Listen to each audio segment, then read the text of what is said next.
ഞാൻ എഴുതിയ ഒരു പാട്ട് ഞാൻ ആദ്യമായി അപ്രന്റീസായിട്ട് വർക്ക് ചെയ്ത ഒരു കമൽ സാറിൻ്റെ സിനിമയിൽ ജോൺ സേട്ടൻ സംഗീതം പകർന്ന് ജോൺ സേട്ടൻ പാടി ടൈറ്റിലായിട്ട് വരികയാണ്. പത്മരാജൻ സാറിൻ്റെയൊക്കെ സിനിമകളിൽ പശ്ചാത്തല സംഗീതം പാട്ടുകളേക്കാൾ ഹിറ്റായിരുന്നു. അദ്ദേഹത്തെ പോലെ ഒരു ജീനിയസ് ഇനി മലയാള സിനിമയിൽ ഉണ്ടാവുമെന്ന് എനിക്ക് തോന്നുന്നില്ല. മലയാള സിനിമയിൽ ഏറ്റവും സെലിബ്രേറ്റ് ചെയ്യപ്പെട്ടിട്ടുള്ള മ്യൂസിക് ഡയറക്ടേഴ്സിൽ ഒരാൾ ജോൺ സേട്ടനാണ്. ഒരു കാലഘട്ടം മുഴുവൻ ജോൺ സേട്ടൻ അക്ഷരാർത്ഥത്തിൽ മലയാള സിനിമയുടെ സംഗീത ലോകത്തെ ഭരിച്ചു എന്ന് തന്നെ പറയാം. പക്ഷെ പിൽക്കാലത്ത് ഏറ്റവും ട്രാജിക്കായിട്ടുള്ള കുടുംബകഥയുള്ളതും ജോൺ സേട്ടനാണ്. ജോൺ സേട്ടനെ കുറിച്ച് ഓർക്കുമ്പോൾ ഒരു വിങ്ങലോടുകൂടി അല്ലാതെ അദ്ദേഹത്തെ ഓർക്കാൻ കഴിയില്ല. ഞാൻ അദ്ദേഹത്തെ ആദ്യമായിട്ട് കാണുന്നത് 1988 ഞാൻ മദ്രാസിൽ മാനുവൽ കളർ പ്രോസസ്സിംഗ് പഠിക്കാൻ വേണ്ടി പോയ കാലത്ത് ഞാൻ താമസിച്ചിരുന്നത് ദിനേശിൻ്റെ കൂടെയാണ്. ദിനേശ് പ്രീ ഡിഗ്രിക്ക് എന്നോടൊപ്പം ഒറ്റപ്പാലം NSS കോളേജിൽ പഠിച്ച ആളാണ്. ദിനേശ് ഒരു ഗായകനാണ്. ദിനേശ് ഞങ്ങളുടെ ക്യാമ്പസിലെ ഏറ്റവും സെലിബ്രേറ്റ് ചെയ്യപ്പെട്ടിട്ടുള്ള പാട്ടുകാരനായിരുന്നു.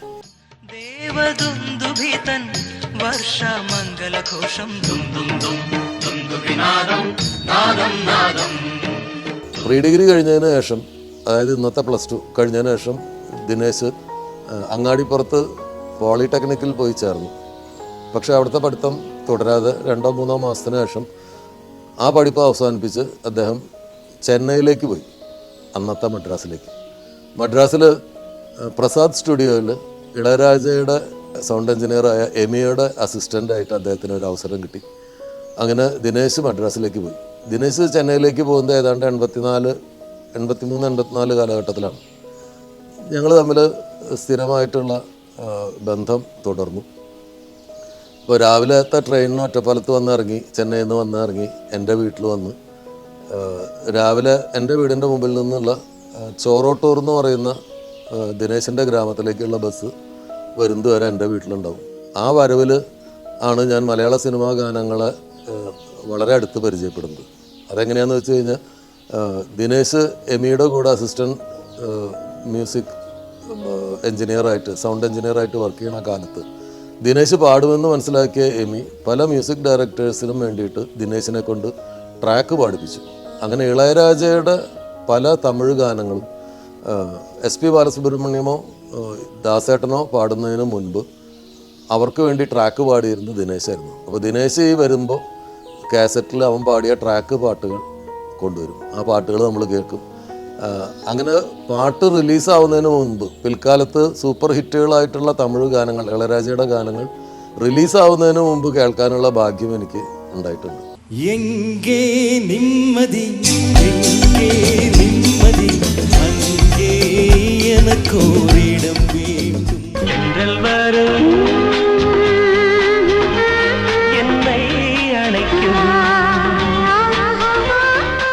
അങ്ങനെ ദിനേശിന് പാട്ട് പാടാൻ, ട്രാക്ക് പാടാൻ മലയാളത്തിൽ നിന്നൊക്കെ അവസരം വരുന്ന സമയത്ത് ആ സ്റ്റുഡിയോകളിൽ ദിനേശിൻ്റെ കൂടെ ഞാനും പോകും.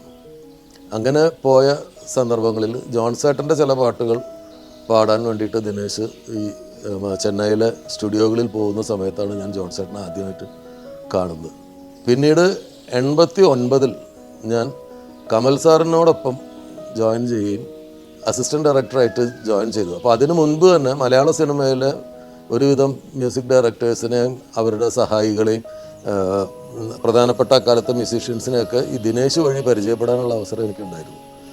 പ്രാദേശിക വാർത്തകൾ എന്ന് പറയുന്ന സിനിമയിൽ 1989 ഓഗസ്റ്റിൽ ഞാൻ കാലിക്കറ്റിൽ വെച്ചിട്ട് ജോയിൻ ചെയ്യുകയും ആ സിനിമയുടെ മദ്രാസിലുള്ള എഡിറ്റിംഗ്, ഡബ്ബിംഗ് വർക്കുകൾ നടക്കുന്ന സമയത്ത് സാധാരണഗതിയിൽ ഏറ്റവും പുതിയ ഒരു അപ്രൻറ്റീസിനെ അത്തരം വർക്കുകൾക്ക് കൊണ്ടുപോകില്ല. അസോസിയേറ്റ് ഡയറക്ടേഴ്സാണ് ഡയറക്ടറെ കൂടെ ഉണ്ടാവുക. പക്ഷേ ഞാൻ ആ സമയത്ത് ചെന്നൈയിൽ താമസിക്കുന്നതുകൊണ്ടും എനിക്ക് പ്രത്യേകിച്ച് താമസ സൗകര്യമൊന്നും തരേണ്ട കാര്യമില്ലാത്തതുകൊണ്ടും അതിനുള്ളൊരു പ്രത്യേക ചിലവൊന്നും ഇല്ലാത്തതുകൊണ്ടും എന്നെയും ചെന്നൈയിലേക്ക് കൊണ്ടുപോയി.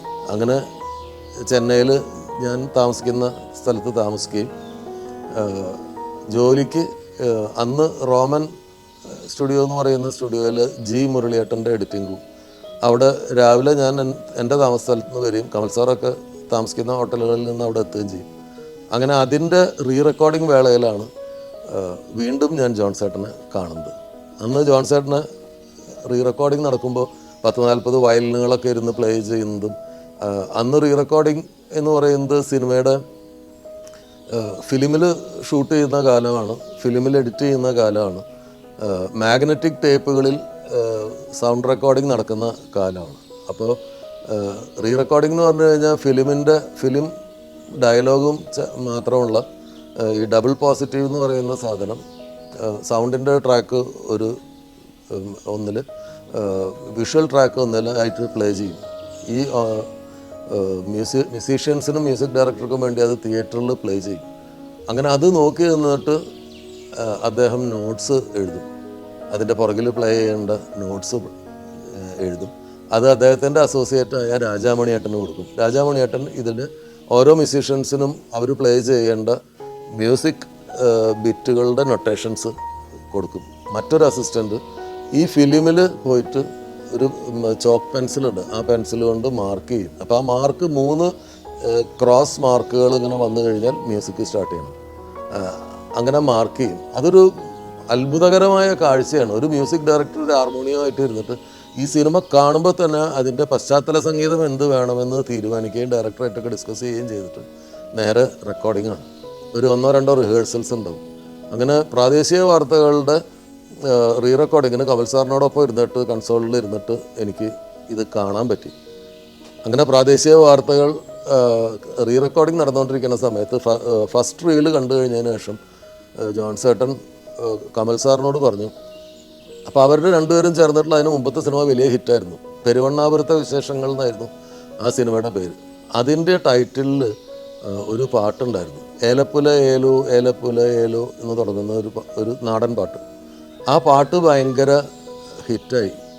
അപ്പോൾ ഈ പടത്തിനും ടൈറ്റിലിൽ ഒരു സ്പേസ് ഉണ്ട്. അപ്പോൾ ജോൺസേട്ടൻ പറഞ്ഞു അവിടെ നമുക്കൊരു നാടൻ പാട്ട് വീണ്ടും ഉപയോഗിക്കാം എന്ന് പറഞ്ഞിട്ട് കമൽ സാറിനോട് ആരെക്കൊണ്ടെങ്കിലും അത് എഴുതിപ്പിക്കാൻ പറഞ്ഞു. അപ്പോൾ പെട്ടെന്ന് ആരാണ് അങ്ങനെ ഒരു വരികൾ എഴുതുക എന്ന് ചോദിച്ചിട്ട് എന്നോട് പറഞ്ഞു, നീ ചെന്നൈയിൽ താമസിക്കുകയല്ലേ, മദ്രാസിൽ താമസിക്കുകയല്ലേ, അപ്പോൾ ഏതെങ്കിലും പാട്ട് എഴുതാൻ ചാൻസ് ഒക്കെ ചോദിച്ച് നടക്കുന്ന മിടുക്കന്മാരായ വല്ലവരും പരിചയമുണ്ടോ എന്ന് ചോദിച്ചപ്പോൾ പെട്ടെന്ന് എനിക്ക് വേണുഗോപാൽ ചൊക്ലി എന്ന് പറയുന്ന ആളെ ഓർമ്മ വന്നു. വേണുഗോപാൽ അവിടെ ആ കാലത്ത് ചെന്നൈയിൽ ഞാൻ താമസിക്കുന്ന കാലത്ത് സിനിമയിൽ പാട്ട് എഴുതാൻ അവസരം അന്വേഷിച്ചിട്ട് വന്ന ഒരാളാണ്. പിന്നീട് ഞാൻ അസിസ്റ്റൻറ്റ് ഡയറക്ടറായപ്പോൾ വേണുഗോപാലും പിന്നീട് ഏതൊക്കെയോ ഡയറക്ടേഴ്സിൻ്റെ കൂടെ അസിസ്റ്റൻറ്റ് ഡയറക്ടറായിട്ട് പോയി പിൽക്കാലത്ത്. അപ്പോൾ ആ സമയത്ത് പാട്ട് എഴുതാൻ ചാൻസ് ചോദിച്ച് നടക്കണം. അപ്പോൾ ഇതൊരു ഗോൾഡൻ ഓപ്പർച്യൂണിറ്റിയാണ്. കമൽ സാറിൻ്റെ പടത്തിലൊരു പാട്ട് എഴുതാനുള്ള അവസരമല്ലേ. അങ്ങനെ ഞാൻ വേണുഗോപാലിനെ പോയി കണ്ടു. വേണുഗോപാലിൻ്റെ മുറിയിൽ പോയി വേണുഗോപാലിനോട് പറഞ്ഞു, നീ ഒരു പാട്ട് എഴുതണം, ഇങ്ങനെ നാടൻ പാട്ടാണ് വേണ്ടത്, എഴുതാൻ പറഞ്ഞു. പിറ്റേ ദിവസം പാട്ട് വേണം, രാത്രി എഴുതണം. അങ്ങനെ രാത്രി മുഴുവൻ ഞാൻ വേണുഗോപാലിൻ്റെ റൂമിൽ വേണുഗോപാലിനോടൊപ്പം ഇരുന്നു. പക്ഷേ വേണുഗോപാലിന് ആ പാട്ട് എഴുതാൻ കഴിഞ്ഞില്ല. വേണുഗോപാലിന് മനസ്സിലായില്ല അത് എങ്ങനത്തെയാണ്. അപ്പോൾ ഞാൻ പറഞ്ഞു, ഈ പെരുവണ്ണാപുരത്തെ വിശേഷങ്ങളിലെ ഏലപ്പുല ഏലു പോലെയുള്ളൊരു വായ്ത്താരിയുള്ള ഒരു പാട്ടാണ് വേണ്ടത്. അങ്ങനെ വേണുഗോപാലിന് എഴുതാൻ പറ്റിയില്ല. രാവിലെ ഞാൻ നോക്കുമ്പോൾ വേണുഗോപാൽ സ്ഥലം വിട്ടു. വേണുഗോപാലിന് എഴുതാൻ കഴിഞ്ഞില്ല. എനിക്ക് കമൽ സാറിൻ്റെ അടുത്ത് പാട്ടില്ലാതെ പോകാൻ പറ്റില്ല. അങ്ങനെ അന്ന് രാത്രി ഞാൻ ഒറ്റപ്പാലം NSS കോളേജിൽ ഈ പ്രീ ഡിഗ്രിക്ക് പഠിക്കുന്ന കാലത്ത് ഒരു നാടകത്തിൽ അഭിനയിച്ചിരുന്നു. ആ നാടകത്തിൻ്റെ പേര് കൊഴുത്ത കാളക്കുട്ടി എന്നാണ്. എബ്രഹാം എന്ന് പറഞ്ഞൊരു നാടകകൃത്ത് എഴുതിയിട്ടുള്ളൊരു നാടകമാണ്. പ്രദീപ് കുമാർ എന്ന് പറഞ്ഞ പിന്നീട് മരിച്ചു. ഈ അടുത്ത കാലത്ത് അദ്ദേഹം മരിച്ചു. അദ്ദേഹമാണ് ഡയറക്റ്റ് ചെയ്യുന്നത്. ഞങ്ങളൊക്കെ അഭിനയിക്കുന്നുണ്ട്. അപ്പോൾ അതിലൊരു വായ്ത്താരി ഉണ്ട്, താരികം താരു താരികം താരു എന്നാണ് ആ വായ്ത്താരി. അപ്പോൾ ഞാൻ വിചാരിച്ചു ഈ ഏലപ്പുല ഏലോ പോലെ ഉപയോഗിക്കാവുന്ന ഒരു സാധനമാണല്ലോ, അതൊരു നാടൻ ശീലമാണ്, അതിന് ആർക്കും കോപ്പിറൈറ്റ് ഒന്നുമില്ല.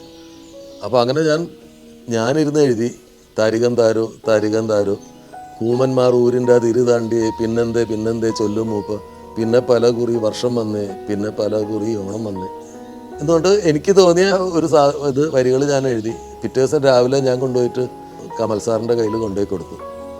അപ്പോൾ കമൽ സാറ് വായിച്ചു നോക്കിയിട്ട് ചിരിച്ചു. ഇവനെ ആൾ കൊള്ളാലോ, ഇത് കറക്റ്റ് നമ്മുടെ കഥയ്ക്ക് ചേരുന്നതാണ്. കാരണം അതിൽ 2 കള്ളന്മാരെ ഓടിച്ചിട്ട് കള്ളൻ കൃഷ്ണനും കള്ളൻ കൊച്ചാപ്പിയും ഗ്രാമത്തിൻ്റെ അതിര് താണ്ടി പുഴയിലേക്ക് ചാടി നാട് വിട്ടു പോകുന്നതാണ് ടൈറ്റിൽ. അപ്പോൾ ആ ടൈറ്റിൽ കൂമന്മാർ ഊരിൻ്റെ അതിര് താണ്ടിയേ പിന്നെന്തേ ചൊല്ലു മൂപ്പ. അപ്പോൾ മൂപ്പൻ കുട്ടികൾക്ക് കഥ പറഞ്ഞു കൊടുക്കുന്ന പോലെയാണ് ഞാനത് എഴുതിയത്. അപ്പോൾ അത് കഥയ്ക്ക് ഭയങ്കര മാച്ചിങ് ആണ്. ഇവനാൾ കൊള്ളാലോ എന്ന് പറഞ്ഞു. അപ്പോൾ ഞാൻ ചിരിച്ചു. ഞാനൊന്നും പറഞ്ഞില്ല. കാരണം ഈ കഥ എനിക്കറിയാം. ഞാൻ അസിസ്റ്റൻ്റായിട്ട് വർക്ക് ചെയ്ത സിനിമ ആയതുകൊണ്ട് എനിക്കത് എഴുതാൻ പറ്റിയത്. വേണുവിനോട് എത്ര പറഞ്ഞിട്ടും വേണുവിനത് മനസ്സിലായില്ല, വേണുവിനത് എഴുതാൻ പറ്റിയില്ല. പക്ഷേ ഞാനത് വേണുഗോപാലിൻ്റെ പേരിൽ തന്നെയാണ് കമൽ സാറിന് കൊണ്ടുപോയി കൊടുത്തത്. അങ്ങനെ ആ 4 വരി മതിയെന്നാണ് എന്നോട് പറഞ്ഞിരുന്നത്. അപ്പോൾ ആ 4 വരി ഞാൻ എഴുതി കൊടുത്തു. അപ്പോൾ അത് കഴിഞ്ഞപ്പോൾ ഇത് ജോൺസേട്ടന് കൊണ്ടുപോയി കമൽ സാറ് കൊടുത്തു. ഇവൻ്റെ ഒരു ഫ്രണ്ട് എഴുതിയതാണ്, എങ്ങനെയുണ്ട് ജോൺസൺ നോക്കുമെന്ന് പറഞ്ഞു. അപ്പോൾ അങ്ങനെ ജോൺസേട്ടൻ പാടി നോക്കി, തരികം താരോ തരികം താരോ എന്നുകൊണ്ട് അദ്ദേഹം അതിനൊരു ട്യൂണിട്ടു. അങ്ങനെ ആ പാട്ട് പാടി, പാട്ട് രസമായി. ജോൺസേട്ടൻ തന്നെ ആ പാട്ട് പാടി. അപ്പോൾ ഞാനിങ്ങനെ ഉൾപ്പുളകത്തോടു കൂടി ഇരിക്കുകയാണ്, പുറത്താരോടും പറയാൻ പറ്റില്ല. അതായത് ഞാൻ എഴുതിയ ഒരു പാട്ട്, ഞാൻ ആദ്യമായി അപ്രൻറ്റീസായിട്ട് വർക്ക് ചെയ്ത ഒരു കമൽ സാറിൻ്റെ സിനിമയിൽ ജോൺസേട്ടൻ സംഗീതം പകർന്ന് ജോൺസേട്ടൻ പാടി ടൈറ്റിലായിട്ട് വരികയാണ്. അതിൻ്റെ ഒരു പറഞ്ഞറിയിക്കാൻ വയ്യാത്ത ഒരു നിർവൃതിയോട് കൂടിയിട്ട് ഞാനിങ്ങനെ ഇരിക്കുമ്പോഴാണ് അടുത്ത അപകടം വരുന്നത്. ജോൺസേട്ടൻ പറഞ്ഞ ഒരു 2 വരിയും കൂടി വേണമെന്ന്. ഈ 4 വരി തന്നെ നമ്മൾ രാത്രി മുഴുവൻ ഉറക്കം ഒഴിഞ്ഞിരുന്ന് ബീഡി വലിച്ചിരുന്ന് കഷ്ടപ്പെട്ട് എഴുതിയതാണ്. അപ്പോൾ കമൽ സാറ് വേഗം എന്നോട് പറഞ്ഞു, നീ പോയിട്ട് ആ പയ്യനെ വിളിച്ചോണ്ട് എന്നിട്ട് ബാക്കി 2 വരിയും കൂടി എഴുതാൻ പറ അവനോട്. അപ്പോൾ ഞാൻ സത്യം പറയേണ്ടി വന്നു. ഞാൻ പറഞ്ഞു, സാർ അവൻ ഇന്നലെ രാത്രി മുഴുവൻ എഴുതിയിട്ട് നടന്നില്ല, പിന്നെ രാവിലെ സാറിൻ്റെ അടുത്ത് പാട്ടില്ലാണ്ട് വരാൻ പറ്റില്ല എന്നുള്ള ഒരു നിവൃത്തിയേട് കൊണ്ട് ഞാൻ തന്നെ എഴുതിയതാണത്. അടുത്ത 2 വരി എനിക്ക് ആലോചിച്ചിട്ട് ഒരു പിടിയും കിട്ടുന്നില്ല എന്നാണ്. അപ്പോൾ കമൽ സാറ് പൊട്ടിച്ചിരിച്ചു, നീ ആൾ കൊള്ളാലോ എന്ന് പറഞ്ഞു. എന്നിട്ട് കമൽ സാറ് ആഡ് ചെയ്തു, 2 വരി കമൽ സാർ എഴുതി അതിൽ ആഡ് ചെയ്തു. അങ്ങനെയാണ് ആ പാട്ട് പ്രാദേശിക വാർത്തകളുടെ ടൈറ്റിൽ സോങ്ങിൽ വന്നത്.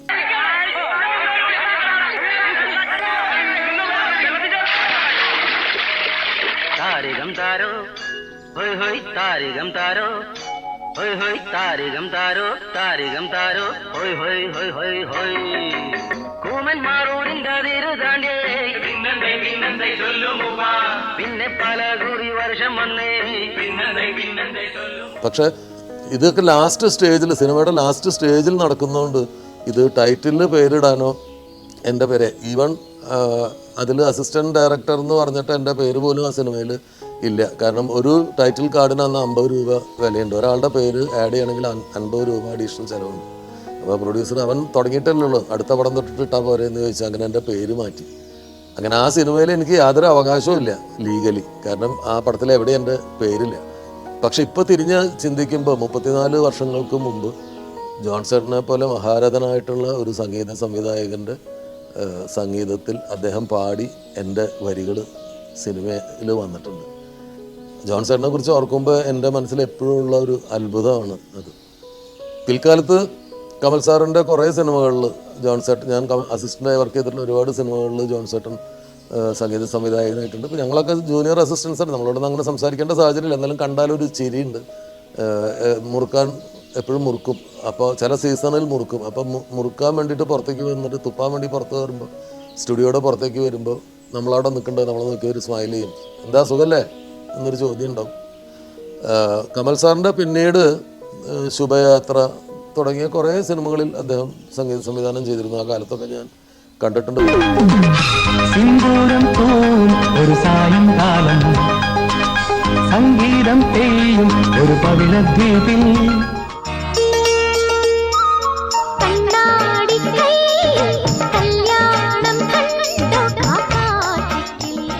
പിന്നെ ദിനേശിനോടൊപ്പമുള്ള ഈ സിനിമയില്ലാത്ത സമയത്ത് ദിനേശിനോടൊപ്പം ഈ സ്റ്റുഡിയോകളിലുള്ള യാത്രകൾക്കിടയിൽ പലപ്പോഴും അദ്ദേഹത്തെ കണ്ടിട്ടുണ്ട്.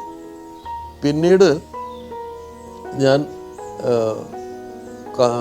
സ്വതന്ത്ര സംവിധായകനാവുന്ന കാലത്ത് ആ സമയത്ത് സംഭവിച്ച ഒരു കാര്യം എന്ന് വെച്ച് കഴിഞ്ഞാൽ, സത്യനന്ദിക്കാട് സാറിൻ്റെ എല്ലാ സിനിമയും ജോൺസേട്ടനായിരുന്നു. സത്യേട്ടൻ്റെ എല്ലാ സിനിമയും ജോൺസേട്ടനായിരുന്നു സംഗീതം. 30ഓളം സിനിമകളിൽ അവർ ഒരുമിച്ച് വർക്ക് ചെയ്തിട്ടുണ്ട്. അപ്പം ജോൺസേട്ടനില്ലാത്തൊരു സത്യനന്ദിക്കാട് സിനിമ നമുക്ക് ചിന്തിക്കാൻ പറ്റില്ല. അതിനു മുമ്പ് പത്മരാജൻ സാറിൻ്റെ സിനിമകൾ അദ്ദേഹം ചെയ്തിട്ടുണ്ട്.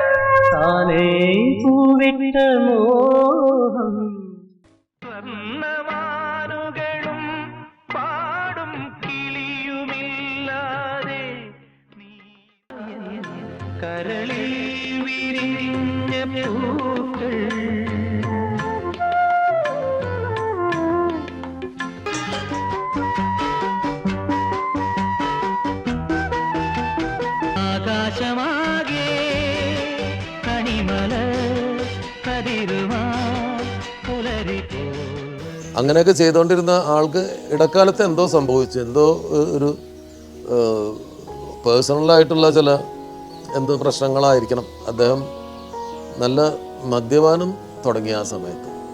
അങ്ങനെ സത്യേട്ടൻ്റെ കമ്പോസിങ്ങിനൊക്കെ ഭയങ്കരമായിട്ട് മദ്യപിച്ച് ചെറിയ ഇഷ്യൂസൊക്കെ ഉണ്ടായത് കൊണ്ടാണെന്നാണ് ഞാൻ അന്ന് അറിഞ്ഞിട്ടുള്ളത്. കാരണം സത്യേട്ടൻ പറഞ്ഞു, ഇനി മദ്യപാനം നിർത്താണ്ട് ജോൺസൺ നമ്മൾ തമ്മിൽ വർക്ക് ചെയ്യേണ്ടതെന്ന് പറഞ്ഞ് അങ്ങനെ ജോൺസേട്ടൻ അദ്ദേഹത്തിൻ്റെ സിനിമകളിൽ നിന്ന് മാറി.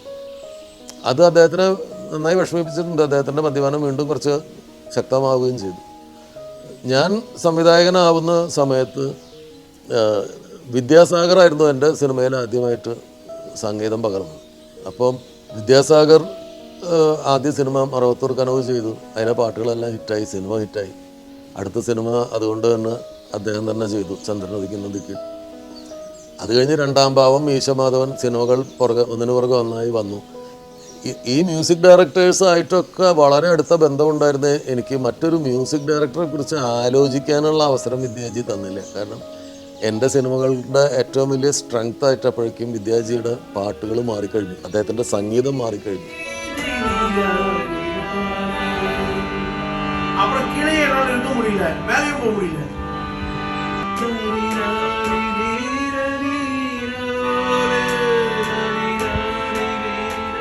ഞങ്ങൾ രണ്ടുപേരും തമ്മിലൊരു വല്ലാത്ത കെമിസ്ട്രി രൂപപ്പെട്ടു. ഞങ്ങളുടെ സിനിമകളിലെ പാട്ടുകളെല്ലാം സെലിബ്രേറ്റ് ചെയ്യപ്പെട്ടു.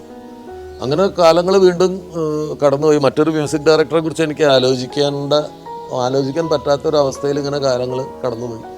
സിനിമയിൽ പിന്നെ ഓരോ കാലഘട്ടങ്ങളിൽ നമുക്കുണ്ടാകുന്ന ഓരോ ബന്ധങ്ങളൊക്കെ ആയിട്ട് നമ്മളിങ്ങനെ മാറി മാറി മറിഞ്ഞ് പോവും. പിൽക്കാലത്ത് ഞാൻ പത്മരാജൻ സാറിൻ്റെ മകൻ അനന്തപത്മനാഭൻ എന്നെ ഒരിക്കൽ വിളിച്ചിട്ട് പറഞ്ഞു, അമൃത ടി വിയിലാണെന്ന് പപ്പൻ വർക്ക് ചെയ്യുന്നത്. അപ്പോൾ അതിൽ സിനിമാ കാര്യങ്ങൾ എന്ന് പറയുന്ന ഒരു പ്രോഗ്രാം, സീരിയലൈസ് ചെയ്യുന്നൊരു പ്രോഗ്രാമിൻ്റെ ആങ്കറായിട്ട് എന്നോട് വർക്ക് ചെയ്യാമോ എന്ന് ചോദിച്ചൊരു ചെറിയ പ്രതിഫലമുണ്ട്. അതിനുള്ള അഡ്വാൻറ്റേജ് സിനിമയിലെ എല്ലാ ടെക്നിക്കൽ സൈഡും ടെക്നിക്കൽ ആൾക്കാരെയൊക്കെ പരിചയപ്പെടുത്തുന്ന ഒരു ഗംഭീര പരിപാടിയായിരുന്നു. അപ്പം എനിക്കും പഴയ പരിചയങ്ങൾ പുതുക്കാനും ഞാൻ അപ്പോഴേക്കും ഡയറക്ടറായി കഴിഞ്ഞിട്ടുണ്ട്. ഞാൻ ഡയറക്റ്റ് ചെയ്യുമ്പോൾ എനിക്ക് ഉപയോഗിക്കാൻ കഴിഞ്ഞിട്ടില്ലാത്ത ടെക്നോളജികളെ പരിചയപ്പെടാൻ, അതിനെക്കുറിച്ച് പഠിച്ച് അതിനെക്കുറിച്ച് സംസാരിക്കുകയും ചെയ്യേണ്ട ഒരു അവസരം വന്നപ്പോൾ അതൊരു റിഫ്രഷിങ് കോഴ്സ് പോലെ എനിക്ക് തോന്നിയതുകൊണ്ട് ഞാനത് കമ്മിറ്റ് ചെയ്തു. അതിൻ്റെ എപ്പിസോഡുകൾ ഷൂട്ട് ചെയ്യാൻ ഞങ്ങൾ പലപ്പോഴും ചെന്നൈയിൽ പോയി.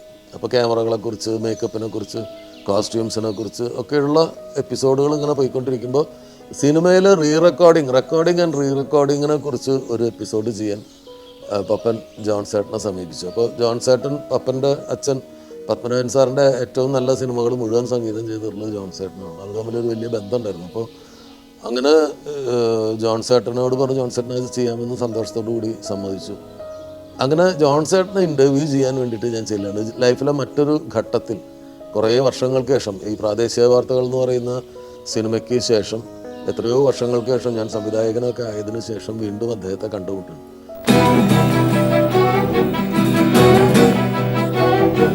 ജോൺസേട്ടൻ്റെ കരിയർ സ്റ്റാർട്ട് ചെയ്തത് തന്നെ 3 സിനിമകൾ തുടർച്ചയായിട്ട് പശ്ചാത്തല സംഗീതമാണ് കൊടുത്തത്. പാട്ടുകൾ മറ്റുള്ളവർ ചെയ്യും, പശ്ചാത്തല സംഗീതം ജോൺസേട്ടൻ ചെയ്യും. മദ്യപാനം കൂടുതലായിരുന്ന ഒരു കാലത്ത് കേരളത്തിൽ നിന്ന് ചെന്നൈയിലേക്ക് പോകുമ്പോഴോ അതോ ചെന്നൈയിൽ നിന്ന് കേരളത്തിലേക്ക് വരുമ്പോഴോ മറ്റോ ഒരു ട്രെയിനിൽ രാത്രി ഉറങ്ങിക്കിടക്കുന്നിടത്ത് ബാത്റൂമിൽ പോകാൻ വേണ്ടിയിട്ട് ഇറങ്ങിയിട്ട് ബാത്റൂമിൻ്റെ ഡോറിന്ന് തെറ്റിദ്ധരിച്ചിട്ട് പുറത്തേക്കുള്ള ഡോറ് തുറന്നിട്ട് അദ്ദേഹം ട്രെയിനിൽ നിന്ന് പുറത്തേക്ക് വീണു. ഭാഗ്യത്തിന് ഏതോ ഒരു സ്റ്റേഷനോട് അടുക്കുന്ന സമയത്ത് ട്രെയിനിന് സ്പീഡ് കുറവായതുകൊണ്ട് നല്ല പരിക്കുകളൊക്കെ പറ്റിയെങ്കിലും അദ്ദേഹം ജീവന ആപത്തില്ലാതെ രക്ഷപ്പെട്ടു. ഇങ്ങനെ 2 പ്രശ്നങ്ങൾ കഴിഞ്ഞിരിക്കുന്ന ഒരാളെയാണ് ഞാൻ ഇൻ്റർവ്യൂ ചെയ്യാൻ വേണ്ടി പോകുന്നത്. അങ്ങനെ അന്ന് അദ്ദേഹം ഈ പഴയകാല റീറെക്കോർഡിങ് രീതികളൊക്കെ ഡെമോൺസ്ട്രേറ്റ് ചെയ്ത് കാണിക്കുന്ന വളരെ ഡീറ്റെയിൽഡ് ആയിട്ടുള്ളൊരു ഇൻ്റർവ്യൂ ഒക്കെ ചെയ്തു. തൂവാനത്തുമ്പികളിലാണ് 2 തരത്തിലുള്ള തീമുകൾ വന്നിട്ടുണ്ടായിരുന്നു. ഒന്ന്